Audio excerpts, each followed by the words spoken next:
আজকে একটা সাংঘাতিক ঘটনা ঘটেছে, সেটা হচ্ছে শিক্ষকদের উপরে পশ্চিমবঙ্গ সরকার নির্মমভাবে লাঠিপেটা করেছেন।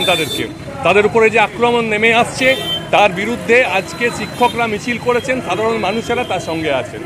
আমরা চাইছি যে অ্যাকচুয়ালি পশ্চিমবঙ্গ সরকার তার অবস্থানটা ক্লিয়ার করুক এবং যেভাবে সাধারণ শিক্ষকদের চাকরিগুলো গেছে তার বিরুদ্ধে অবস্থান আমাদের খুব পরিষ্কার।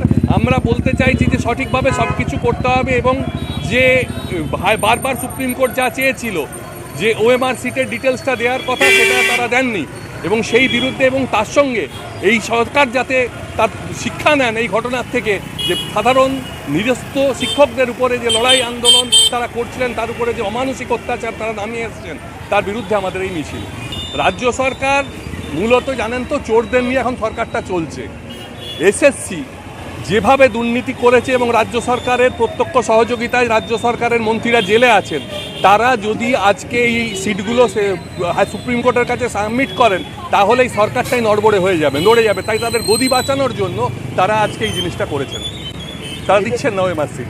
সাধারণ মানুষ দেখছেন যে কি সরকারের আমলে আমরা চলছি, যেখানে শিক্ষকদের উপরে লাঠিপেটা হয়, যেখানে ডাক্তারদের উপরে লাঠিপেটা হয়, সাধারণ প্রতিবাদীদের উপরে লাঠিপেটা হয়।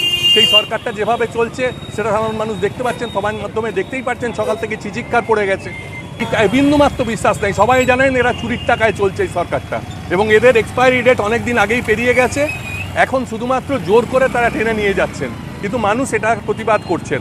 মানুষ বুঝে নেবেন তাদের নির্দিষ্ট সময়ে। পশ্চিমবঙ্গে এই সরকারটা থাকার আর একটা দিনও অধিকার নেই, সমস্ত অধিকার হারিয়েছেন তারা। এবারে মানুষের ভোটে এই সরকারটা বিদায় নেবে।